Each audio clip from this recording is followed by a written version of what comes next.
Muito bem, ao longo da história, Deus já foi fundamento da verdade, garantia da moral, princípio da ordem do mundo e também já foi acusado de ser uma invenção humana, uma ilusão necessária ou até um obstáculo à liberdade. Mas afinal de contas, o que é Deus? Tem alguma diferença do Deus da religião e o Deus da filosofia? E afinal, todo filósofo é ateu?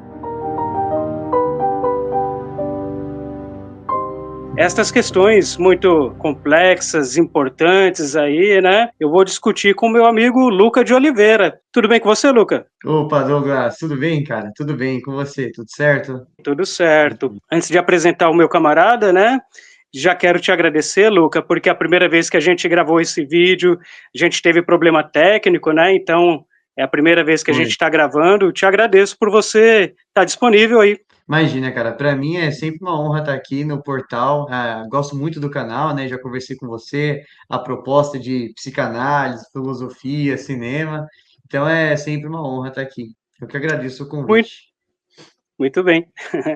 Então, como o pessoal que segue o canal já sabe, né, eu sou o Douglas Fernandes, professor e psicanalista, e hoje a gente vai falar desse tema que é muito interessante, né? A gente vai discutir Deus sobre a perspectiva da filosofia. Então, Luca, eu acho que a primeira coisa, se você pudesse apresentar para os inscritos, Beleza, né? É que a gente está tão acostumado a trabalhar junto, fazer vídeo, né, sim, Douglas? Que para quem aí, né, não sabe, eu e o Douglas também a gente tem um canal junto com o Tir, né, o Primatas. Mas aqui no portal somos novidades, né? Primeira vez aqui, e vamos fazer mais trabalhos aí, postar mais conteúdo aqui também, né? Bate-papo aí de filosofia, psicanálise é sempre bem-vindo, né? Então, eu me chamo Luca Oliveira, eu também sou professor de filosofia, e literatura. Eu fiz a minha graduação em filosofia, especialização, e depois eu fiz meu mestrado na área de estudos culturais e agora também tô no doutorado na área de estudos culturais também. E tanto no mestrado quanto no doutorado eu estou pesquisando ainda, né? Aliás, a obra do Dostoiévski, né? A literatura dele, a relação da literatura dele com a filosofia, com a história. E um pouco disso tudo, né, surgiu no Deus de Einstein, né, no capítulo 11, foi a primeira vez que começou a aparecer essas ideias aí de escrita, de trabalho, né, e o Deus de Einstein é um trabalho que eu escrevi junto com meu amigo, né, o professor Lennon Himalaia, que é um cientista político, então foi até uma experiência engraçada, né, Douglas? Porque eu sou da área da estética e dos estudos culturais e o Lennon é da área da ciência política. E a gente se aventurou para o primeiro livro ser de filosofia da religião, né? Que está nos estudos culturais, dialoga um pouco com a política também, mas não é o objeto principal dessas áreas, né? Então foi, olha, foi, falando, foi até uma experiência falando em engraçada. religião, os deuses já mandam um sinal aqui, hein? Thor já tá daquele jeito, né? Odin ali Sim. que também tá trovejando um pouco. Mas foi uma experiência muito legal, cara, escrever sobre isso, porque foi uma novidade, né? A gente acabou aprendendo muito sobre, pesquisando para fazer o livro. Foram 2 anos de trabalho, de pesquisa, para depois escrever, enfim, publicar. E como você disse, então, hoje o nosso tema é sobre filosofia e religião, e é mais focado nesse livro aqui que você escreveu com o Lennon, né? Até agradeço, eu li o livro, um livro muito bom, recomendo, e eu tenho aqui uma dedicatória tanto sua como do Lennon Himalaia. Ele foi no nosso outro projeto, né, no Primatas Cast, e aí eu fiz questão de tietar um pouquinho e pedir uma dedicatória dele, né? Mas, Luca, o que te motivou a escrever esse livro? Cara, foi um pouco bem como você introduziu, né, as suas questões. Acho que é esse incômodo, né, dessas três linhas, né? Primeiro, se esse senso comum, né, que todo filósofo é ateu, que a filosofia em si é uma área do ateísmo, né? Quando na verdade é o contrário, a filosofia é muito mais deísta, né? Um segundo ponto foi uma necessidade de sistematizar a história do conceito de Deus ao longo da filosofia Então, sistematizar o que era Deus na Grécia, na Idade Média, na modernidade, na contemporaneidade, então, o que os filósofos de cada período, né, trabalha, como trabalha esse conceito, porque ele se muda, né? E o terceiro ponto foi muito mais de uma experiência que a gente teve, né, tanto eu quanto o Lennon, a gente percebe que as pessoas não sabem, né, a trajetória disso, então por isso a gente fez essa sistematização, mas as pessoas elas não sabem o que é Deus, né, na filosofia. As pessoas elas acreditam em Deus por acreditar, né? Se você Hum, perguntar para um cristão comum o que é Deus, ele vai falar, olha, Deus é Deus, né? Inclusive está lá na ou, Bíblia, né? Eu sou o que sou, né? ou seja, você está falando que as pessoas no senso comum seguiam muito mais por uma noção cultural do que propriamente por uma reflexão sobre o que é Deus ou não, né? Cara, totalmente, totalmente. É muito e também muito é isso, né? Essa cultura, esse hábito, né? Então, meu pai vai na missa, eu também vou, né? Minha mãe me levava no culto de jovens, eu vou continuar indo. E se segue aquilo lá por seguir, né? Ou pela fé mesmo. Na filosofia isso não basta, né? Na filosofia Uhum. não para aí. Esse não é o fim último da coisa. Então, dialogar sobre isso, pesquisar esses conceitos de Deus para os filósofos que são religiosos, deístas, pagãos, filósofos ateus, né, que todos esses filósofos aparecem no livro, foi uma motivação, então, de ampliar esse diálogo. E o livro foi muito bem recebido, ele já está na terceira ou quarta reimpressão já, foi muito legal assim a recepção do público, né? Eu e o Leno, a gente trabalhou muito com o público em feira de livro, e não era feiras acadêmicas, né? Feira de literatura no geral, e a recepção do livro foi muito bem recepcionada, né? As pessoas se interessaram, né? Quiseram saber do que se tratava, conversavam. Cada pessoa que ia lá visitava, a gente fazia um diálogo, um debate. Ô, Então, foi Luca, muito bacana. isso é outra coisa que eu ia perguntar para você, porque assim, eu Uhum, li e o livro ele é muito completo, porque ele fala da sim. história da filosofia no sentido nas questões religiosas, né? Mas a leitura dele é muito prazerosa.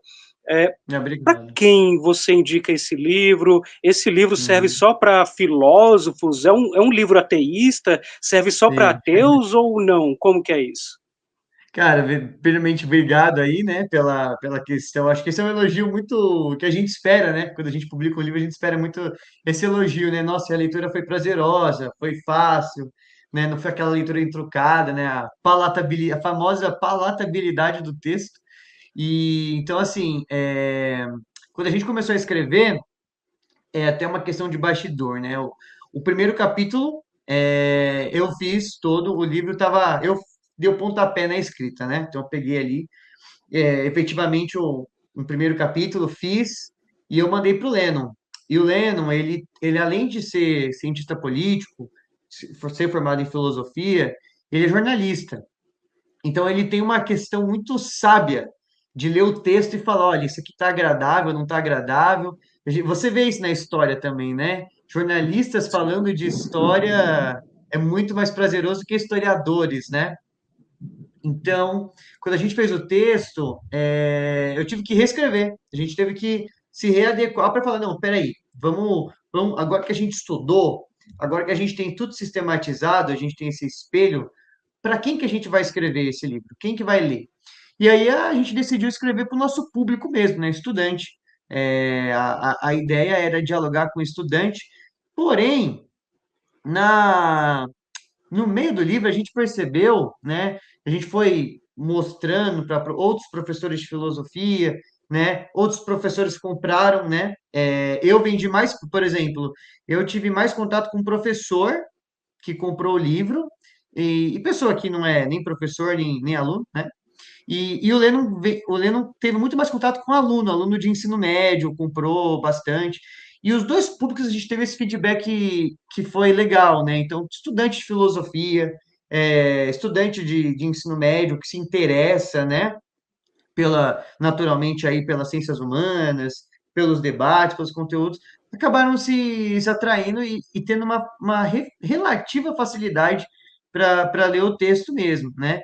E a ideia é essa, é fazer um texto acessível, didático, né? Não um trabalho acadêmico, né? Não é um livro Ou acadêmico. seja, não algo limitado, né? Tem a ver com um pouco É. com democracia do conhecimento também, né?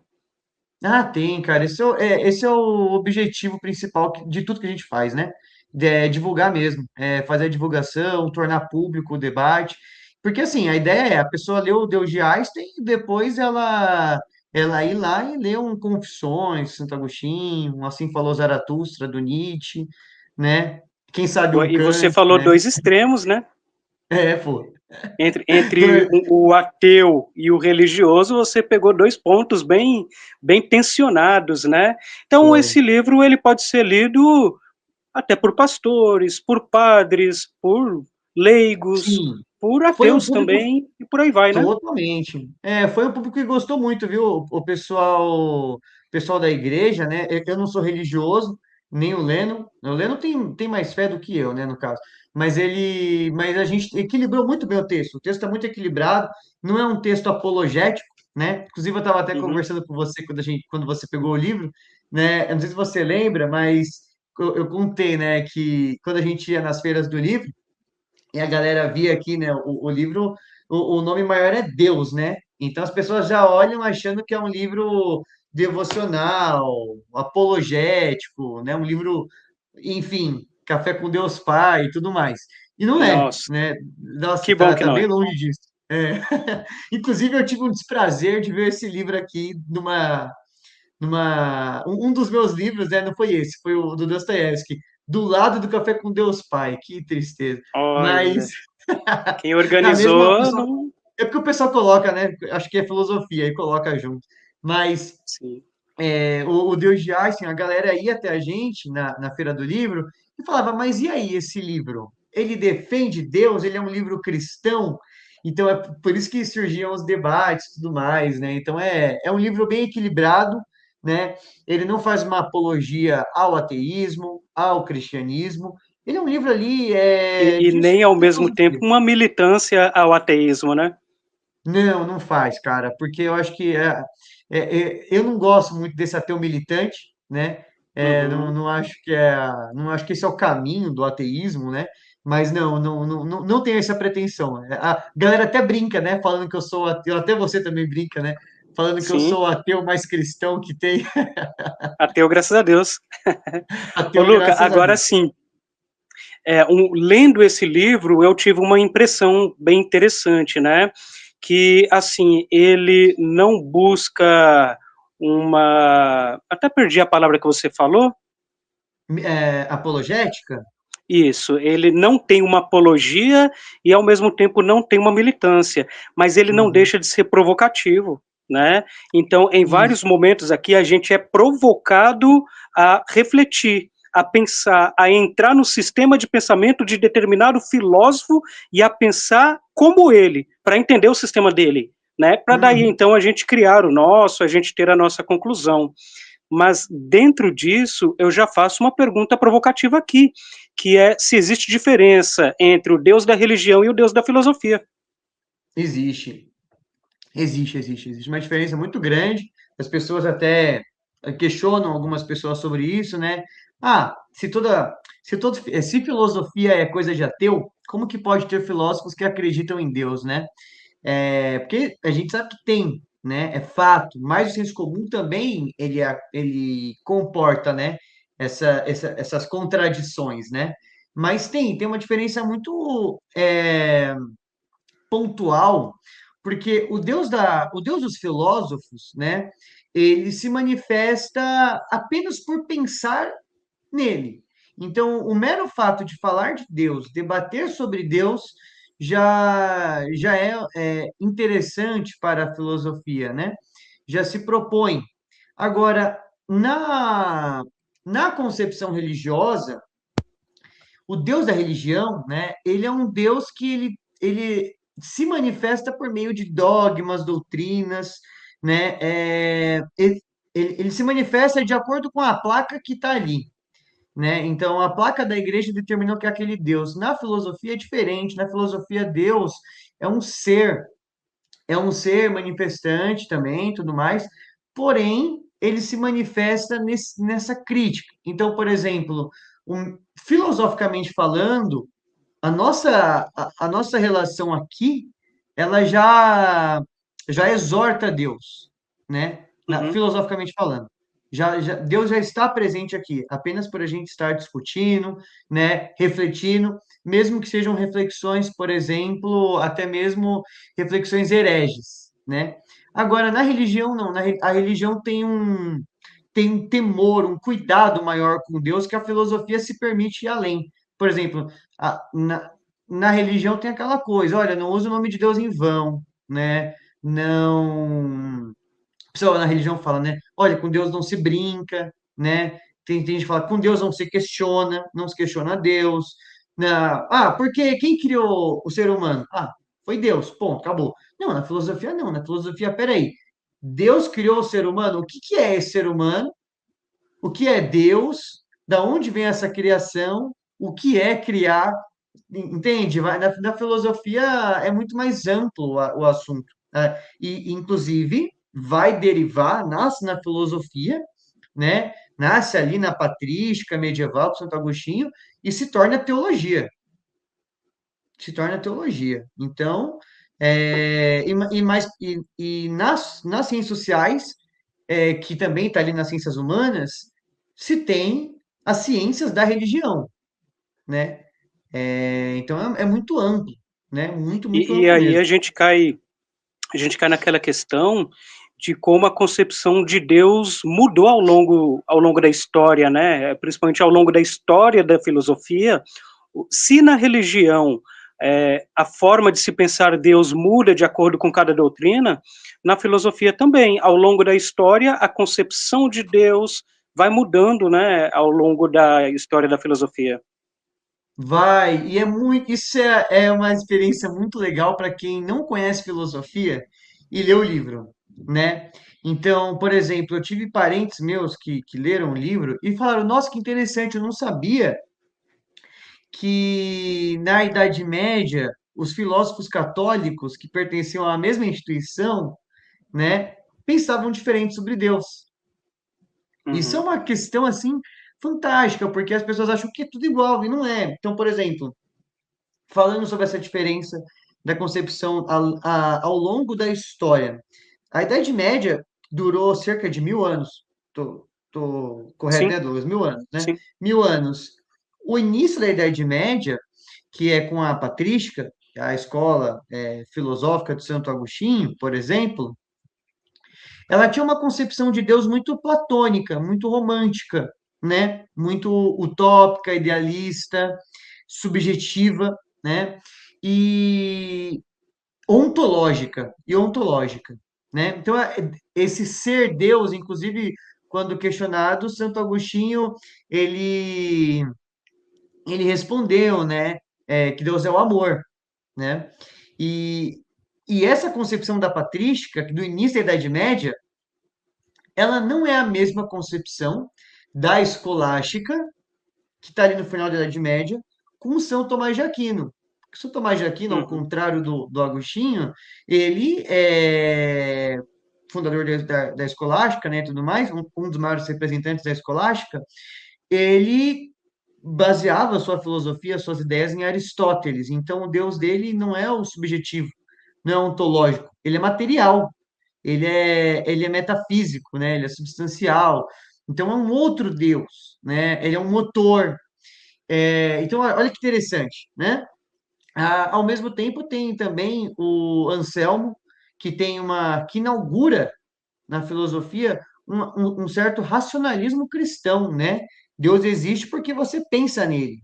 Você não Perfeito. consegue algo que não existe não é pensável, né?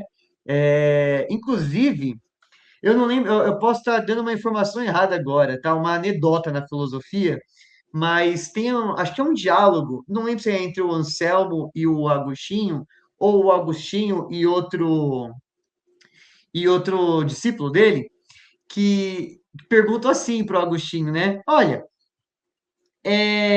se Deus existe, né? Se Deus existe, Deus é bom, por que que ele criou o inferno, então? Perguntou pro Agostinho, né? E o Agostinho respondeu assim: Olha, ele criou o inferno para botar lá esse tipo de gente que faz essa Que faz esse pergunta tipo de aí, pergunta.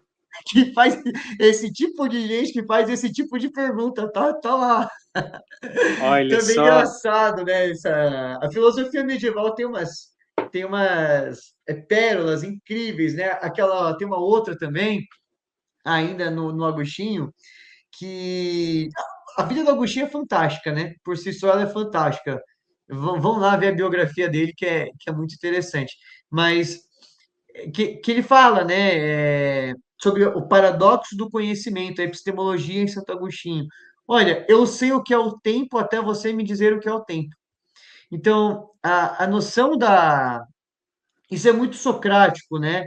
Então, veja, os filósofos eles vão ter bases diferentes vão dialogar com bases, vão dialogar com fontes que não necessariamente são as mesmas. E hoje, né, a Igreja Católica hoje, por exemplo, ela é uma igreja atomista, né? A ala mais fundamentalista da igreja, ela é atomista, então baseada nos princípios do Santo Agostinho, do desculpa, São Tomás. no São Tomás de Aquino, né? Porém, a Suma Teológica não é um livro tão estudado assim, né? É engraçado, o mercado editorial não olha para isso. Mas veja, Ele tem uma estrutura do direito, né? tem, a Suma Teológica é um livro é um dos livros mais complexos da filosofia. É uma releitura, tem vários comentários bíblicos ali, né? Comentários à filosofia do Aristóteles também, né? Tem os comentários à metafísica. É um livro muito, não é um livro só, né? Uma coleção. E a Suma, ela é assim leitura obrigatória, né? Para quem faz teologia. Na Eu acho Idade que Média, uma imagem que ilustra isso, principalmente a diferença entre Platão e Aristóteles, Santo Agostinho e São Tomás, é aquela imagem, eu não lembro, se eu não me engano, é de Michelangelo, né? Que mostra Platão apontando para cima e Sócrates apontando para baixo, né? Ou a seja, Escola de um Atenas, coloca a né? perspectiva na. Isso, um coloca a Sim. perspectiva na transcendência e o outro na Uhum. imanência, né? Na terra, na materialidade, na construção. Cara, essa pintura é uma das coisas mais fabulosas para ensinar filosofia, né? Ela é do Rafael, do É do Rafael Rafael. Sanzio, né? É que o Michelangelo ele é o Platão ou ele é o Aristóteles? Não vou lembrar agora. É que o Eu Aristóteles, também não lembro. se você conseguir espelhar aí, o Douglas, não, para gente, é até Uhum. legal para eu mostrar alguns comentários aí sobre essa pintura, que ela vale a pena, vale um destaque aí para falar sobre ela. Mas isso aí, para quem tá ouvindo, né, isso que você falou, Douglas, tá no centro ali da pintura, né? A gente tem essa grande metáfora, essa sacada genial do Rafael, e, e é incrível, é incrível. Essa pintura, ela ilustra muito bem isso mesmo que você está falando. Se Esta você conseguir aqui, né? espelhar aí para a gente mostrar, é legal. Vou compartilhar aqui com vocês. Então, Opa, vamos lá. deixa eu ver se consigo mudar.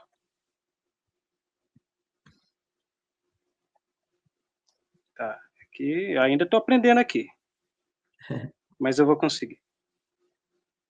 Pronto, essa aqui, né? Aí, ó, que fantástico essa pintura, né? Veja, a gente tem aqui então no centro, né? Exatamente, aí, né? O Platão e o Aristóteles, e não apenas eles, né? Nós temos todos os filósofos da Antiguidade Clássica, né? Temos aí, ó, os dois. E repara, olha que interessante. O Platão, ele está segurando um livro, tá vendo? E o Volta naquela? Aristóteles. Pode botar, por gentileza, o zoom que você deu, ficou bem legal para o pessoal ver. Ó, Platão está segurando um livro, né? Aqui. Será que dá para dar um zoom ainda mais para o pessoal ver a fonte do livro? Não consigo, Luca, por causa Ah, do não tamanho da vai, né? imagem. Não dá, mas olha que interessante. Aqui nós temos exatamente, né, os dois filósofos, os dois maiores filósofos da Antiguidade Clássica, e que são muito importantes para a filosofia da religião também, justamente por seus debates ontológicos, né? E o Platão ali com muitas ideias, com esse dualismo ontológico, e o Aristóteles com a metafísica, né? Com a ética também. E o Aristóteles, ele foi o discípulo do Platão. O Aristóteles, como o Douglas disse, é o que está com a mãozinha para baixo, né? E o Platão com a mão para cima, como quem diz, né? A resposta dos nossos problemas estão lá em cima, né? E o Aristóteles não, tá aqui, né? Tá na matéria, tá no ser e tudo mais. O Aristóteles está segurando o livro da Ética, né? Que eu acho que é Nicomo, uma das suas principais obras também, né? E se eu não me engano, é isso mesmo.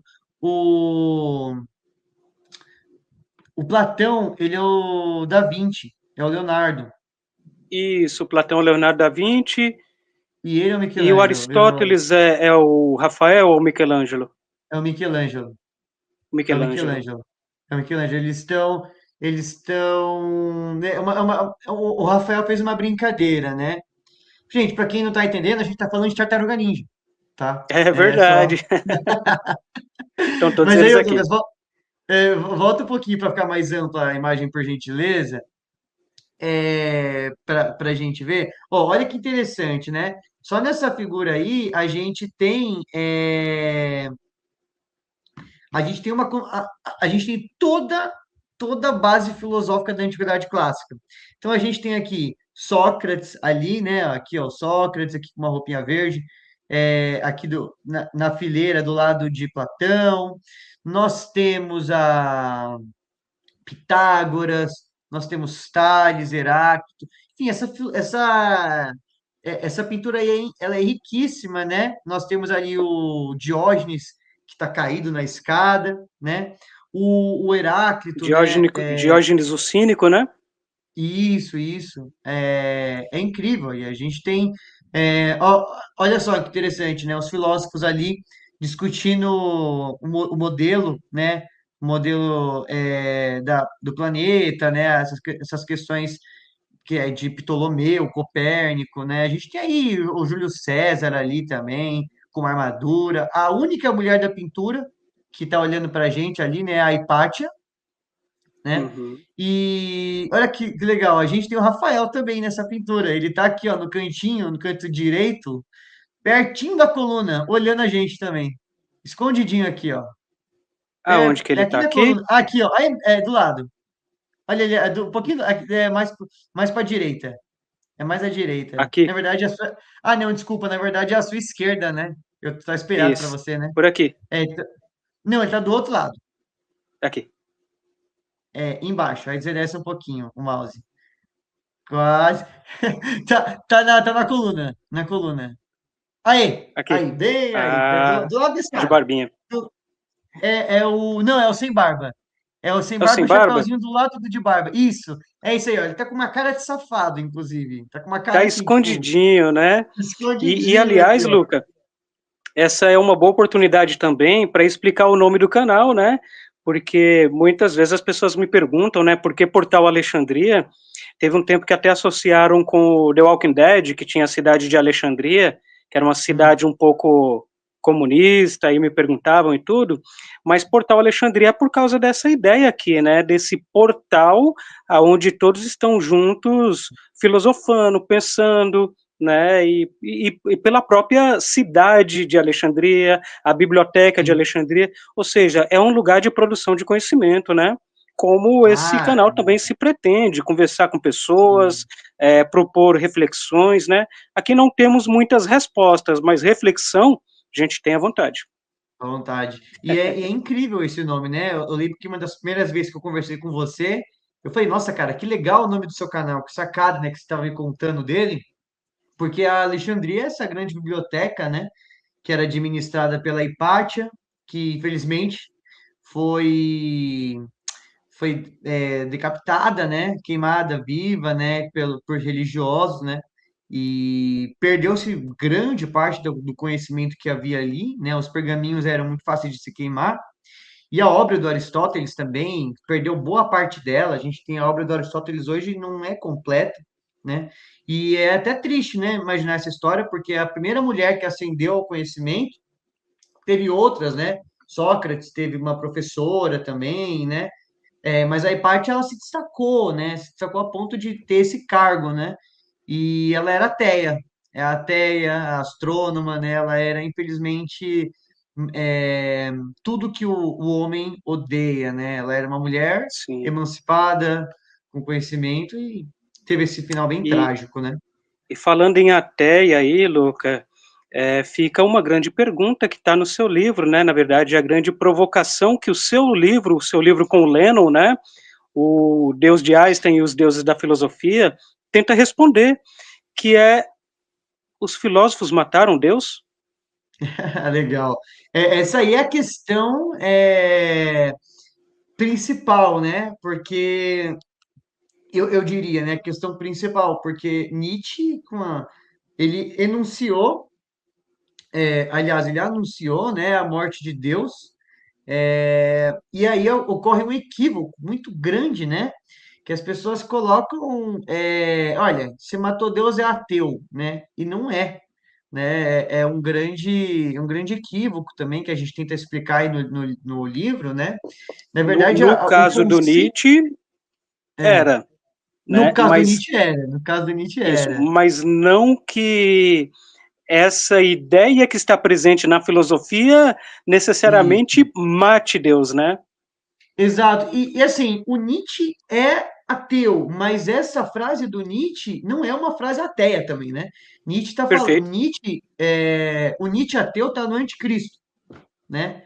Nietzsche ateu sim. está no anticristo, mas essa frase do Nietzsche, ela é espetacular porque ela é a morte da metafísica, né? É a morte da moral, dos costumes, né?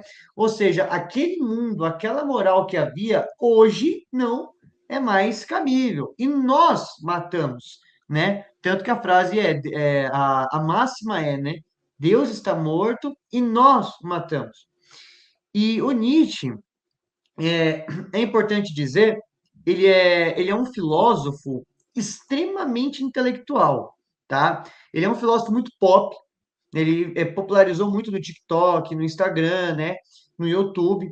Mas o Nietzsche ele é um filósofo extremamente complexo de se estudar, de se ler, compreender. E ele é um filósofo que ele dialoga muito com a história da filosofia. E aí acontece até um problema, né? Porque as pessoas elas gostam porque é pop, né? O Nietzsche elas gostam, então elas vão lá e compram o livro do Nietzsche. Só que não dá para ler o Nietzsche só pelo Nietzsche. E Você tem que começam principalmente por Assim Falou Zaratustra, que é um dos livros o mais livro mais complexos que difícil. tem, né? É o livro mais difícil dele. É o livro mais Sim. difícil dele. Começa por esse. É um equívoco, assim, tá muito errado fazer isso. Não façam isso. Até nós, professores, nós, estudantes de filosofia, pesquisadores, para ler Nietzsche, não é Nietzsche pelo Nietzsche. A gente tem que fazer um caminho muito cronológico, porque o Nietzsche ele dialoga com os filósofos da antiguidade, né? O mundo grego, ele é muito crítico de Platão, ele é muito crítico do Aristóteles, do Sócrates, desses ídolos, né, da Grécia Antiga. Até o título Crepúsculo dos Ídolos, título maravilhoso. Perfeito. Uma das minhas maiores tristezas é que eu nunca vou saber fazer um título tão bonito igual o Nietzsche nessa obra, Crepúsculo dos Ídolos.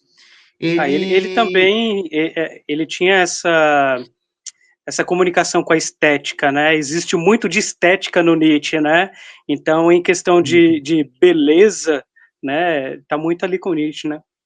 Tá, ele é um erudito. O Nietzsche era muito erudito, essa é a verdade. E ele é também o professor da estética, né? A arte é um grande refúgio para ele. O mundo grego também né? O mundo grego é muito belo. Ele tem as suas críticas, mas ele também reconhece isso. Então, a morte de Deus, né? Os filósofos que continuam nessa morte de Deus, ela é muito revolucionária, cara, porque depois de Nietzsche nunca mais se olhou para o conceito de Deus do mesmo jeito. Deus, metafísica, moral, né? A genealogia da moral é fantástica por isso.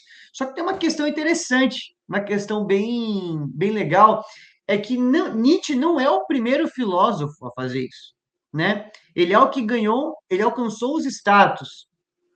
Se a gente for falar no conceito de morte de Deus, não no conceito de questionar Deus, mas no conceito de morte de Deus. A gente tem que começar com Kant. Porque o Kant, na Crítica da Razão Pura, ele vai. Eu vou tentar explicar o Kant aqui de uma forma bem leve, né? O Kant. Rapaz, você tem uma habilidade que eu não tenho, porque falar que vai explicar Kant de uma forma bem leve tem que É, ter muito domínio, que é uma eu vou. coisa que, quando se trata de Kant, para mim é difícil. Não, mas Kant é um desafio mesmo. Kant É um é. desafio. Ler Kant é. Olha, é uma aventura por si só. Mas vamos lá. O Kant, ele tem um grande objetivo na vida dele, na vida filosófica dele. É resolver os paradoxos, desculpa, paradoxos não, perdão, os paradigmas da teoria do conhecimento. Até Kant, até Kant, nós tínhamos duas escolas, né, de teoria do conhecimento. Duas escolas que se propõem a falar como que nós podemos conhecer algo. Então vamos lá. Como que nós podemos conhecer Deus? Então tinham duas, por exemplo, tá? Mas não é apenas Deus, é muito mais do que isso. Mas vamos colocar Deus aqui porque é o objeto da nossa conversa. Então eu vou ter duas escolas. A primeira é a escola empírica, que vai falar que nós alcançamos o conhecimento do objeto, né, de Deus, por exemplo, pela experiência, experimentando, vivenciando, né, pela, pela prática, né? Então, essa é uma escola que tem lá os seus representantes. A outra escola é uma escola racional, que vai responder que nós conhecemos o objeto pela razão, pela episteme por si só, né? E aí vai ter coisas que são inatas ao nosso conhecimento. Então, por exemplo, a matemática, a ciência, Deus, né? Enfim. O Kant, ele não vai se contentar com esse debate, porque isso vai dividir a academia filosófica, isso vai dividir os pensadores e tudo mais. E o Kant vai falar que não, peraí, tem conhecimentos que são pela experiência e tem conhecimentos que são pela razão. E aí ele vai fundamentar uma crítica sobre isso. São as três críticas, né? Que é a crítica da razão pura, a crítica da razão prática e a crítica da faculdade de julgar, que é estética, né? Que é o olhar sensível à arte e tudo mais. Então, ele vai dizer que tem conhecimentos que são a priori e conhecimentos que são a posteriori, tá? Isso é um ponto. Mas sobre a metafísica, o Kant vai ser um cara que vai matar a metafísica. Não é intencional dele, é a descoberta dele. O Kant é religioso, é cristão. Se eu não me engano, ele é luterano. Se eu não me engano, ele é luterano, ele é um protestante, né?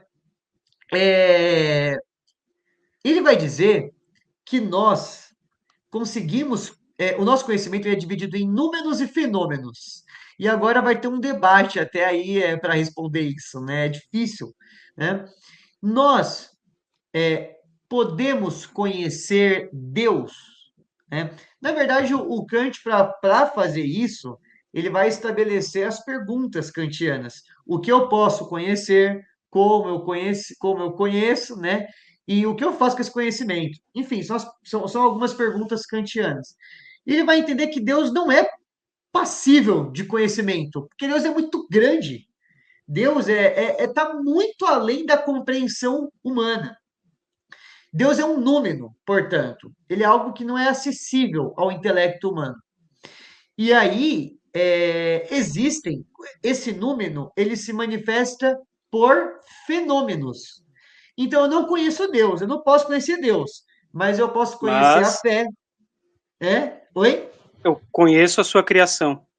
Eu conheço a criação, eu conheço a sua manifestação aqui, eu conheço, eu vivo, eu amo, etc. Então, assim, Deus, ele acaba se tornando essa moral, esse ser moral. Isso é fantástico, tá?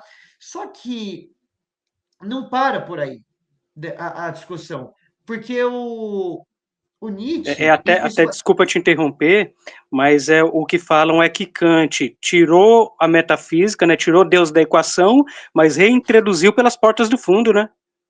essa frase é maravilhosa, é isso mesmo. Ele tirou, perfeito. O Kant é genial. Kant é fantástico, é um filósofo incrível, né? E então, assim, como é que você pode, dentro das perguntas, né? O que eu devo fazer com esse conhecimento? Olha que responsabilidade, né? O que eu posso fazer e tudo mais. Até tem uma outra pergunta, que é sobre a condição humana, né, do Kant, que é o que é o homem? Ninguém sabe responder isso até hoje, né? O que é o homem, a condição humana é a grande questão, né? Então, veja, isso é a razão pura, né? Estão ali nos limites da razão pura. Então, esse debate, ele já está na perspectiva do Nietzsche.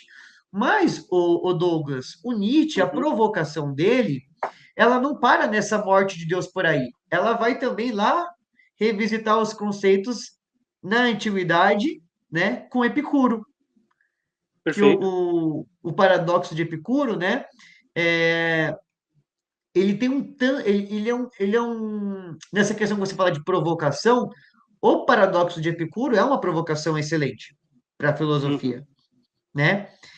Motiva os filósofos religiosos a responderem perguntas, como, por exemplo, o Agostinho no problema do mal. Porque qual que é o paradoxo de Epicuro, né? Se eu esquecer de mais de um parte do paradoxo, você me lembra, ô Douglas. Se Deus é bom, se Deus é justo, né? Se ele é justo, uhum. e se ele está em todos os lugares, né? A questão da onipresença, onipotência Tem-se e sabe de tudo. onisciência. E onisciência, Isso. né? Porque a grande questão é que, se a gente analisar racionalmente, esses três se excluem. Ele pode ser duas coisas, mas exclui um, né? Então, não, racionalmente, esses três não funcionam como uma totalidade. Porque, por exemplo, se Exato. ele permite o mal, ele não pode ser bom. Se ele é Sim, bom, ele não permitiria o mal. sim. Esse é o básico, né? Um básico. Uhum. Só por isso bastava, né? Fala a verdade. Só aí bastava. Mas, a gente sabe que tem outros problemas. Se ele está em todos os lugares, por que que tal coisa acontece, né? Até o Santo Agostinho, no problema do mal, ele vai ele vai iniciar com uma pergunta bem interessante, né? Que é como que Deus pode ser perfeito e ter o mal, né? É aí até que vem a primeira concepção teológica de Deus ser uno, né? Deus é bom, o mal não está atrelado a Deus, o mal não vem de Deus, o mal é do homem. E aí tem as três formas de mal, né? O mal moral, o mal físico e o mal metafísico, né? O mal é a ausência de Deus, é você estar longe de Deus. É por isso que existe o mal, porque a gente está longe de Deus, né? Que é E uma o resposta Nietzsche, muito popularmente usada, né? Só que a grande questão é, se Deus é uma totalidade, ele é onisciente, onipresente e eu esqueci outro, onipotente, Onici, onipotente, né? Tudo pode. isso, Uh, tem como se afastar de Deus ou tem como algo é, nascer a parte de Deus, né? Ou não, perfeito. a maldade vem do ser humano porque ele se afastou de Deus. Mas é possível se afastar de Deus? Perfeito. É isso. É possível. Se ele está em todos os lugares, como é que eu vou me afastar dele? Né? Onde que eu estarei que ele não estará? Já que ele é onipresente, né? Como que ele vai me testar se eu tenho fé ou não, se ele já sabe de tudo, né?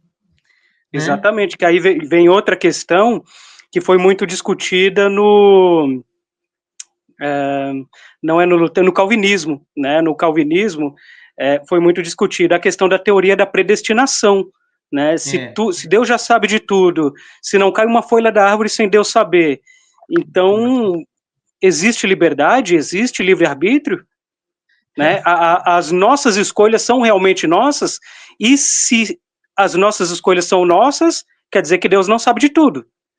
E Sim, se ele sabe antes da gente escolher, quer dizer que a gente não escolheu. sim. Então não existe É, é, livre-arbítrio. não existe, não existe. Isso é Nietzsche, essa linha aqui tem, essa linha de pensamento que a gente está fazendo, ela é racional, mas ela também é nietzschiana, né? Uhum, Porque a gente está, no fundo aqui no nosso diálogo, nós estamos vislumbrando o quê? A gente está abrindo o véu da realidade em busca da liberdade, que é a defesa do Nietzsche, a defesa da liberdade. Nietzsche é um filósofo da liberdade. Vá se sentir livre lendo Nietzsche. É isso, né? o Douglas, e isso, cara, é incrível na filosofia, porque muda. Os religiosos tiveram que mudar a postura, tiveram que buscar respostas para isso, analisar isso, estudar isso, né? Pascal, por exemplo, né? Estudou, né? O próprio Kant estudou, né? Os filósofos mais contemporâneos também estudaram isso, mas, mas para a filosofia, né? Não é que todos os filósofos mataram Deus, mas é como diz o Deleuze, né? O Gilles Deleuze, né? Que é um filósofo incrível. Inclusive, eu quero muito, Douglas, fazer com você um bate-papo sobre Deleuze, cara, sobre a Boa. esquizoanálise, que é o Deleuze tem um Uhum. livro maravilhoso, o Antiédipo, O né? antiético. Isso, a gente tem que, cara, a gente tem que falar sobre esse livro em algum dia ainda, eu e você. É, o Deleuze, ele fala, o Deleuze é nietzscheano, né? Tem um livro incrível, né? Chamado Nietzsche, a Filosofia, que ele diz, olha, não interessa saber, no fim das contas, se Deus está morto ou não. Essa não é a principal questão. A questão é o que que a gente vai fazer a partir disso. Como que vai ser a nossa vida agora? Como que ela vai mudar? E aí tá um pulo, uma parte legal, né? Um pulo do gato nos estudos filosóficos que eu tenho feito, é que um dos maiores é, filósofos a se dedicar uma vida inteira, praticamente uma vida inteira não, agora eu exagerei, mas uma boa parte da sua vida a responder isso é o Dostoiévski, cara. Boa, boa. E aí você deixou um gancho para a gente falar do Dostoiévski, né? Até mesmo porque o seu mais recente livro é Por que Dostoiévski, né? O homem. E tem uma pergunta provocativa em Dostoiévski, né, que você pode discorrer sobre ela, se Deus não existe, tudo é permitido? Olha que legal. Dostoiévski, né? É o autor que vai propor esse debate é, ali na década de 80, 1880, tá? Ele é um filósofo cristão ortodoxo, né? E ele é um filósofo que, aliás, eu chamo ele de filósofo, mas ele é escritor, né? Ele é escritor. Aquele, como diria alguns críticos aí da literatura, Dostoiévski é um cara que fez filosofia pela literatura, né? Nietzsche também fez isso, tá? Nietzsche também é um Ele era literato filólogo, né? incrível, filólogo, e tudo mais. É, o, o Dostoiévski, ele é um cara, é importante a gente posicionar isso, que ele viveu o século XIX da Rússia. Ele nasceu em 1821 e morreu, né, em 1881. Então, bem contemporâneo a Nietzsche mesmo. Ele é um filósofo que esteve na juventude muito próximo a círculos revolucionários, liberais, socialistas, né? Numa época em que essa palavra existia, um liberal socialista, na Rússia, né? Muito próximo aos niilistas. Em um dado momento, conspirando contra o czar, conspirando ali contra o governo czarista, a ditadura dos czares, né? Foi um cara que foi para a morte, né? Ele chegou ali à beira da morte, foi preso, né? E quando ele estava ali na no dia da morte, no dia ali da para tomar um tiro na cabeça, o czar que ele conspirava contra, chegou lá e falou: "Olha, a pena está revogada e esse cara vai fazer trabalhos forçados na Sibéria e vai servir como soldado. 5 anos como soldado, 5 anos de trabalhos forçados na Sibéria." O Dostoiévski, ele tem ali naquele momento um vislumbre do que é o quê? A misericórdia divina. Então veja, como que pode? Agora vamos entrar num conceito aqui, uma filosofia mais cristã mesmo, porque o Dostoiévski é cristão. Como que pode o ser humano que eu conspirei contra, desejei a morte dele, me salvar da morte? Isso é a misericórdia, é Deus, né? E aí, então, a partir dos anos 60, porque ele fica nessa vida aí de soldado e preso na década de 50, 60, são 10 anos da vida dele. E aí ele vê tudo quanto é desgraça no mundo, né? Na cadeia, principalmente no cárcere, ele, como o pessoal brinca, né? Ele come o pão que o diabo amassou, né? E ele vê muitas coisas, e isso tudo reitera a fé dele em Deus, porque ele vê bondade, ele vê a bondade em pessoas simples, ele vê Deus sabe, nas pessoas, nas relações, né?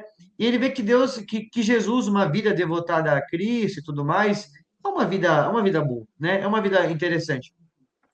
Então, esse cristianismo dele, cristianismo ortodoxo, vai levar ele aí da década de 60 a 80 a falar sobre Deus, a misericórdia, ao pecado, né?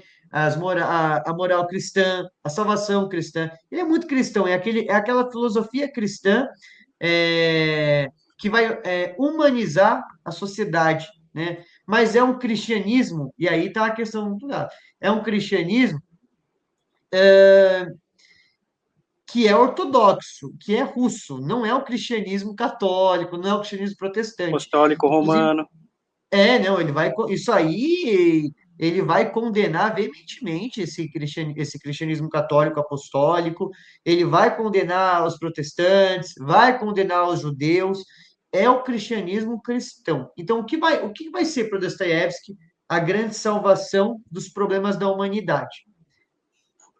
Deus, a Rússia Deus, a Rússia e o czarismo. Olha que é uma tríade, né? Então ele é um nacionalista cristão, né? Que vai querer dominar, que vai querer, enfim, para o Dostoiévski estaria todo mundo aqui falando em russo, né? Sendo cristão ortodoxo. Agora alguém pode perguntar, então, pô, Luca, você gosta desse cara? Você concorda com isso? Você é a favor que tu saia falando russo e seja cristão ortodoxo? Você acabou de falar que nem é cristão, né? Que, Aí que tá, aliás, tem gente. uma semelhança aqui, né? Na barba, por exemplo, né? Eu tô há tanto tempo já estudando esse cara, lendo, que é uma metamorfose. Em vez de eu virar uma barata, eu vou virar o Dostoiévski, aos poucos, né? E aí aqui está o seu livro, depois você já pode emendar com o seu livro, né? E falar um pouquinho sobre esse livro. Legal, legal. Então, e aí tá até, né, um fruto de um trabalho meu, né, de estudo do Dostoiévski, mas aí vem a questão, né, por que então falar do Dostoiévski? Sendo que, né, isso é bom? Gente, é óbvio que não é bom, é óbvio que não é bom, né, essa dominação cultural, né, esse fundamentalismo ortodoxo, cristão e tudo mais, não é bom, mas o livro, a literatura do Dostoiévski não se resume a isso. Muito pelo contrário, Dostoiévski ele tem um conceito chamado polifonia, né? E esse conceito de polifonia, que vem de Bakhtin, é que os personagens dele têm múltiplas vozes, tá? E dentre essas múltiplas vozes surge essa pergunta, essa provocação do Douglas, né? Olha que volta que a gente tem que dar, né, para chegar até aí. Mas como que Como que uma pessoa como Dostoiévski vai fazer isso? Aí que tá, vai falar isso, né, que o Douglas fez na pergunta dele. Se Deus não existe, então tudo é permitido. Essa fala, ela vem de um personagem chamado Ivan Karamazov, que é niilista, e ele é um retrato do niilismo, de um mundo sem valores, de um mundo vazio. E não é que ele não acredita em Deus, ele é revoltado com o mundo de Deus, tá? A questão de Deus, a permissão de Deus, né? Veja bem que a frase se trata de permissão, controle. É que o homem, ele não pode ser bom longe de Deus, ele não pode ser bom sem esse espelho moral cristão que está ali nos evangelhos, né? No evangelho de Lucas e tudo mais.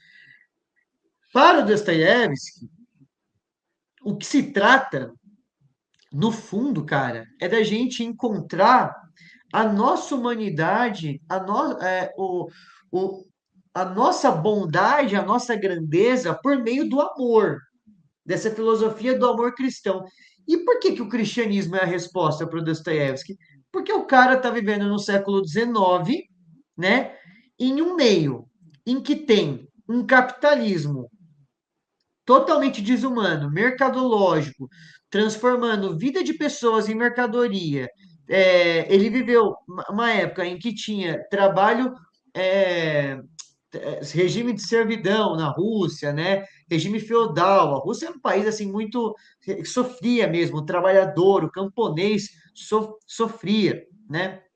Eu Então, tem até te esse... interrompendo, quando eu explico a Rússia nesse período, nesse momento, eu falo que ela é semi-feudal, porque mais de 80% da população não mexia com dinheiro, ainda trabalhava com Aham. sistema de troca feudal, né? E ela ainda seguia uma lógica de governo, de sistema, que era da idade antiga, né, do imperialismo romano, porque é o czar, Perfeito. que quer dizer Sim, César, né? Então, César, extremamente César. atrasada. Perfeita. Ela ficou muito tempo sob o domínio mongol, né?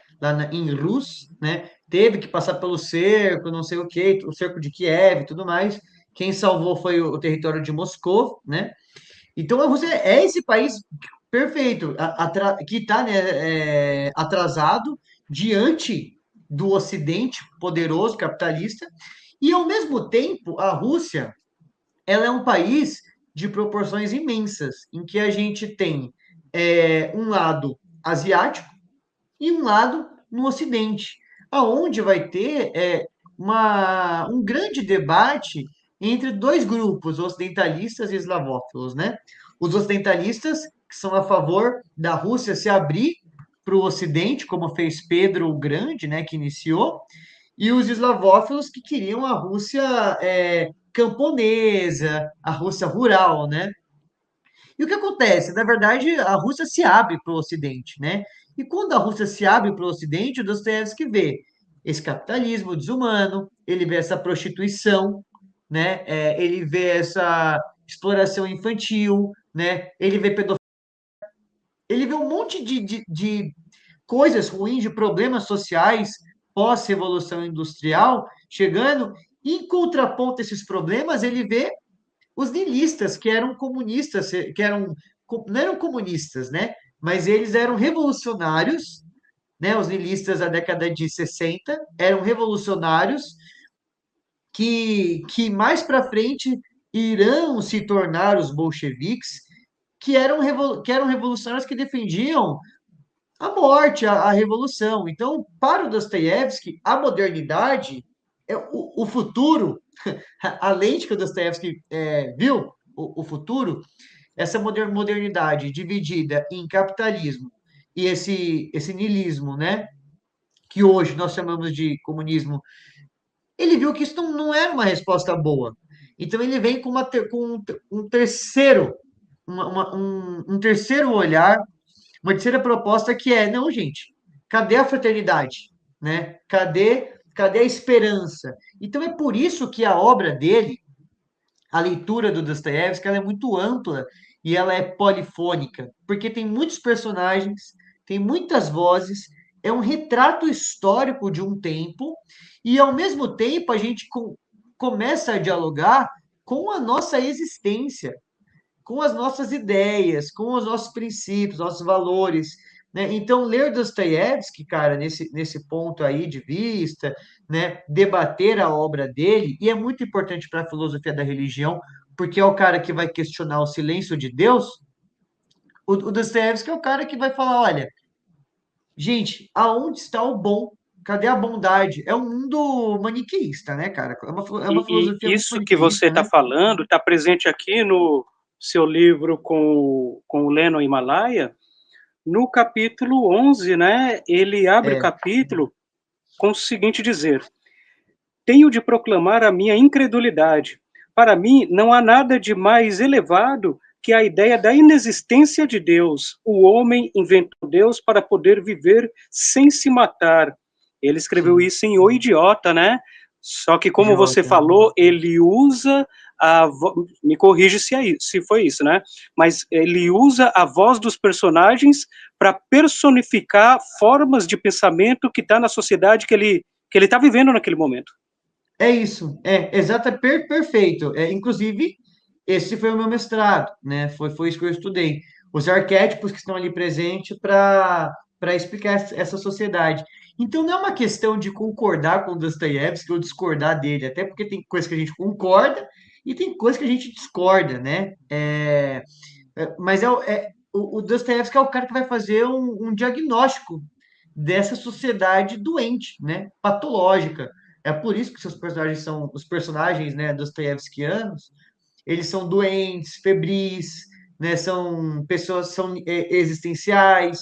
E o Dostoiévski ele vai revolucionar na literatura e para a filosofia essa corrente de pensamento existencial, né? Nietzsche, Freud, Kafka, Camus, né? São o Heidegger, enfim, inúmeros filósofos Ô, aí. Luca, e esse seu trabalho aqui é fruto do seu doutorado, é isso?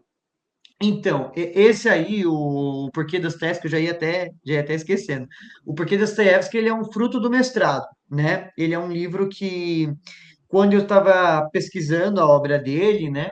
E chegou o momento ali da qualificação, que é a pré-defesa do mestrado, e na banca, um dos professores falaram, olha, o trabalho está muito bom, né? Fizeram as considerações, as críticas, né?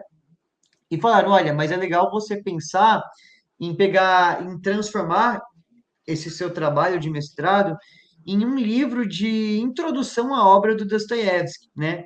Uma leitura, um guia, né? E, e eu deixei, na época, não havia tempo para trabalhar nisso, né? Em virtude ali dos trabalhos do mestrado e tudo mais. E quando eu fui para a defesa final, após a defesa, né?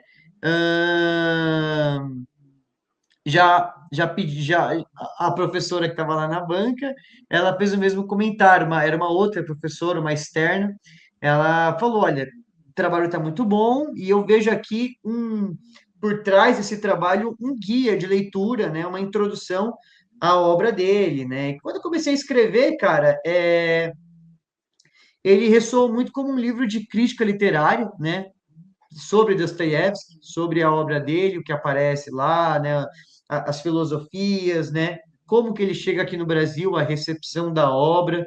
Esse é um livro ele é mais, é, ele é mais, não é trabalhoso, mas ele já requer que seja uma pessoa com experiência em leitura, não em Dostoiévski, mas em leitura, né? Tem que ser um leitor, tem que gostar de ler para ler esse livro aí. O Deus de Einstein não, ele já é mais palatável mesmo, assim. Legal. E eu acho, se eu me permite dar um spoiler do Deus de Einstein, Claro, vamos lá. legal, porque o título é curioso, né? Então, o Deus de Einstein e os deuses da filosofia. E Sim. aqui, no outro vídeo que a gente gravou e não vai ao ar, né, porque tivemos problemas técnicos, você falou um pouco dessa capa, que é muito bonita, né? Nós temos Santo Agostinho, Nietzsche e Spinoza, E o Baruch Spinoza, é isso mesmo. certo? E aí, aqui, ó, perdão interromper, no capítulo 7, a gente tem uma resposta do título do livro, né? Tá lá, Uhum. ó, página 58, para quem comprar o livro e nos acompanhar nessa leitura, né? Então, ó, conta a história que quando perguntaram a Einstein se ele acredita em Deus, ele respondeu: acredito no Deus de Spinoza, que se revela por si mesmo na harmonia de tudo que existe, não no Deus que se interessa pela sorte e pelas ações dos homens. Que resposta, né? Que resposta. Que E resposta aí, brilhante, quem é né? esse Deus de Spinoza? Olha que legal, né? É engraçado, né? Porque o Deus de Einstein, na verdade, não é de Einstein, né? É de Spinoza. E, a grande questão aí que a gente pensou também para o título do livro foi justamente porque dá destaque ao Deus de Einstein, né? Por quê? Porque o livro aqui ele não é só sobre o Deus de Einstein, né? São 15 capítulos, em cada capítulo a gente apresenta uma concepção de Deus, de acordo com o filósofo, então a pessoa pode pegar e ler individualmente cada capítulo, né? Mas é interessante que ela pegue do início ao fim para entender a trajetória, né, do conceito, da ideia. Mas por que dar destaque ao Deus de Einstein, né? Portanto, é, o Deus de Einstein que é o Deus de Spinoza, é talvez o conceito mais fabuloso, né? Sobre o que é Deus, a resposta de Deus. Primeiro que para Spinoza, Deus ele não é um juiz que fica num banco de um tribunal, diante de um tribunal, julgando as ações mundanas. julgando se o seu cabelo é grande, pequeno, se você usa maquiagem, se você é gay, se você é hétero, se você é trans, se você é corintiano, se você é palmeirense, se você é evangélico, se você é protestante, se você é. Nada disso. Nada disso. O Deus de Einstein ele é uma substância natural que está em todo lugar, porque já que ele é grande, já que ele é onipresente, ele não é apenas um ser, ele não é apenas um criador, né? Ou uma criatura, né? Ele é a própria criação, ele é essa amplitude. Que Isso é, interessante, né, Luca? Porque se ele é apenas um criador, a criatura está fora dele. Isso já quebra a lógica, porque nada pode estar fora de Deus. exato. E ele não pode ser só criatura, porque senão quem criou? Então ele é visto como uma totalidade. Exato, esse ponto. Olha que pensamento elevado, né? Sobre Deus, sobre o ser Deus, né? E mesmo que o Kant lá, né, tenha falado que, olha, o nosso intelecto não permite vislumbrar uma resposta, conhecer isso, o Spinoza, o Spinoza está ali, né? A ética, né? A gente tem o livro do Spinoza, a Ética, que é publicada pelo grupo de estudos da professora Maria Helena Chauí, se dedicou a traduzir a obra do Spinoza e o conceito de Deus substancial, né? Esse Deus é um conceito muito fabuloso e acho que ele merece um destaque. Por isso que a gente deu ênfase, né, no Deus de Einstein e os deuses, né, que ali estão habitando ali, né, a filosofia mesmo. Mas modéstia Muito à bem, parte, cara, é o capítulo que eu mais. Não pode fazer isso, né? Não pode escolher filho, né? Cada capítulo é muito especial pra gente. Mas o capítulo que eu mais gosto é o capítulo 11, cara. É o capítulo 11 do livro, capítulo que é 11, sobre. Dostoiévski.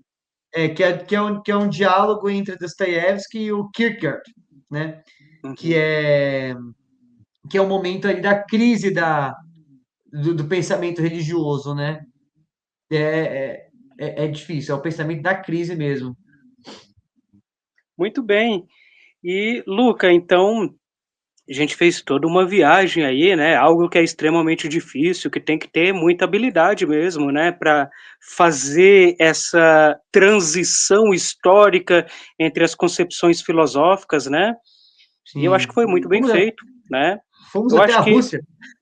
fomos até a Rússia e voltamos, né? Sim. E eu acho que a última pergunta que fica é a primeira pergunta que foi feita, né? Toda filosofia é ateu?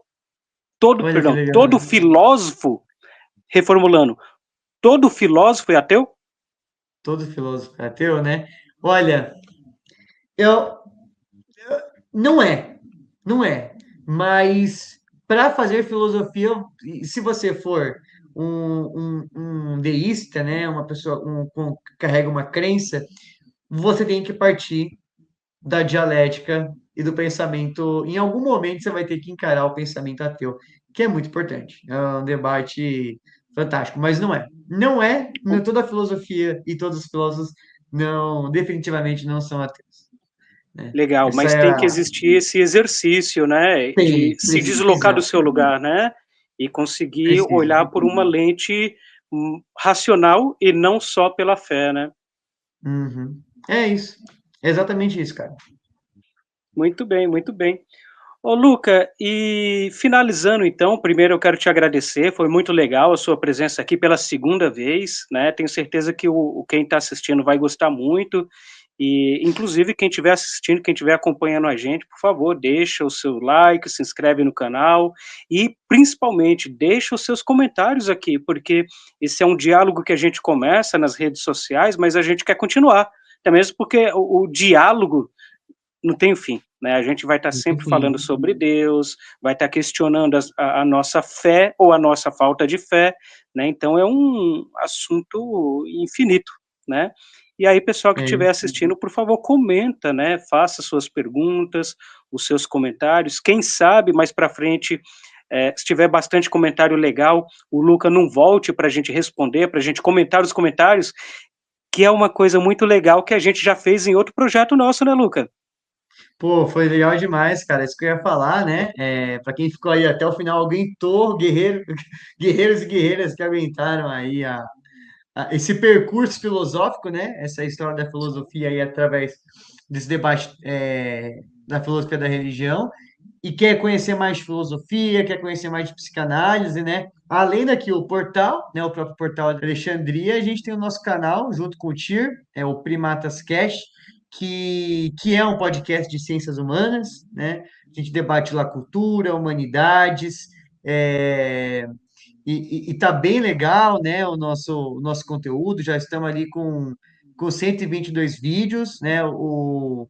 O nosso último vídeo sobre psicanálise, né, tá tendo uma recepção bem legal ali, né? Psicanálise e gozo, ó lá, já tá quase chegando a 1.000, hein? Conceito É, lacaniano. conceito lacaniano, mas que esteja lá presente, participe lá das nossas discussões, né? Vão assistir, participar da gente, que participar com a gente, né? Que é legal, olha o Lennon aí, ó, no episódio Democracia em Crise, né? É, o Leno é um grande especialista em ciência política, então a gente chamou ele para analisar um pouquinho toda essa nossa conjuntura política, né? E é isso, cara. Sim, muito bem. E Então, eu quem puder agradeço, viu, acompanhar a Douglas? gente aí, Agradeço aí o convite, cara. Eu adoro aqui o canal, o conteúdo, né? Eu já fui mais cinéfilo do que eu sou hoje, né? Mas eu adoro aqui o conteúdo, as análises, eu sempre assisto e indico também os seus vídeos, né? E é uma honra estar aqui. poxa, legal, só tenho a agradecer. Aqui eu falo que eu uso os filmes como desculpa para falar de história, filosofia e, mais recentemente, de psicanálise, né?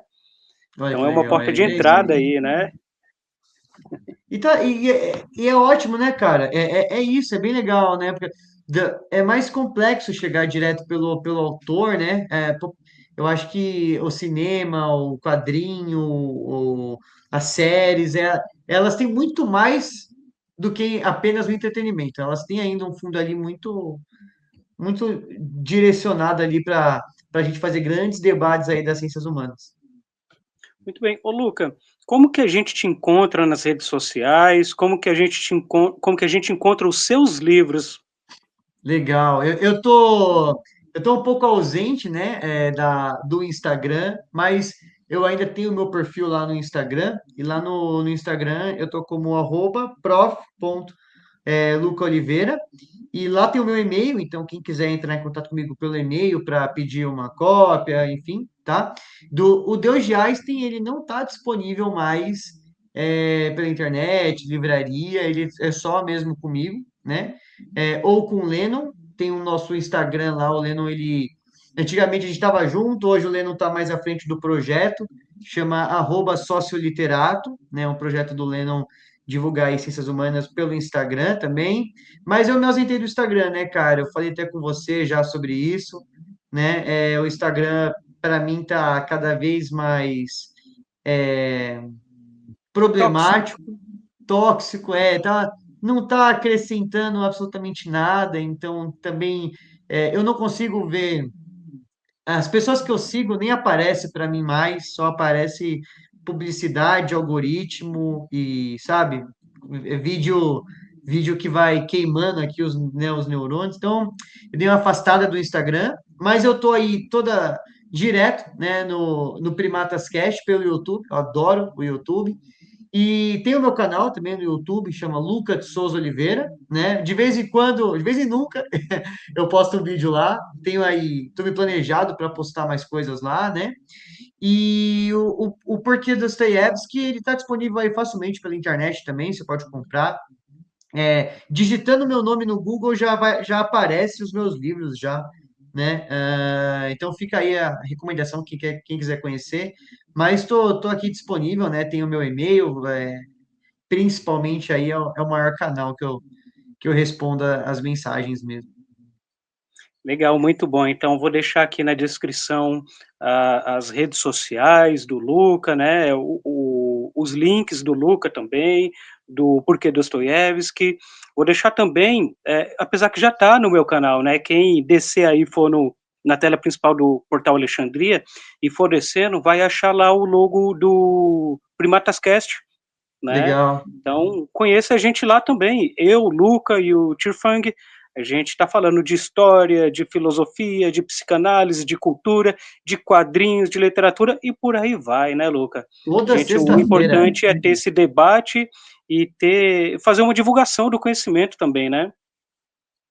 Cara, e é isso, né? Acho que o nosso objetivo aqui é. Eu, quem está querendo, quem tiver algum interesse, né, em valores dos livros, né, o valor do Porquê Dostoiévski é um valor que está estipulado no site da editora, então dos autores lá, ele está saindo por R$ 60. Eu tenho algumas cópias aqui comigo, né, então se precisar fazer mais barato, eu faço, né, eu brinco, né, com o Leno, eu falo, cara, eu não quero ficar rico vendendo livro, eu quero aumentar o debate, né, publicar de Você vez. está querendo dizer que público do Portal Alexandria ganha desconto? Opa, sempre que tiver aí, se chegar lá falando, ó, vim pelo Portal de Alexandria, né, a gente conversa, o valor que foi mais acessível aí para vocês, a gente faz, né, porque a ideia é divulgar o conhecimento, cara. Só contando uma coisa, né, eu recebi um recorte da editora que publicou o livro, recebi a mais, né, além do prazo, tanto eu quanto o Lennon, a gente recebeu além do que tinha. E não estava tendo feira de livro nem nada, né?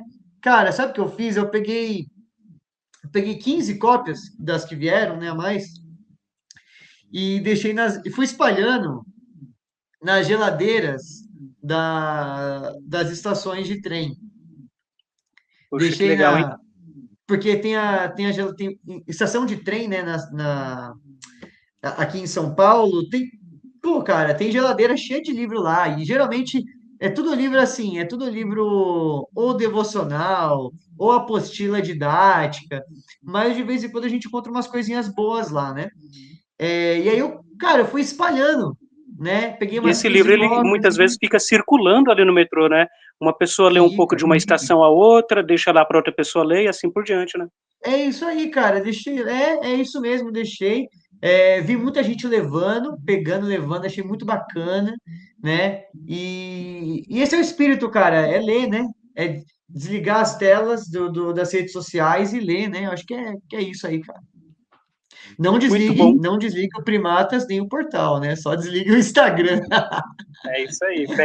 Peguem as indicações e quando acabar, vocês vão ler É, aí, vão se aprofundar. é isso Luca, aí. obrigado. Obrigado mesmo. Obrigado para todo mundo que assistiu. Deixem os seus comentários aí. E tchau, Luca. Tchau, tchau. Obrigado. Valeu. Tchau, tchau. Abraço, beijo, tchau para todo mundo. Até mais.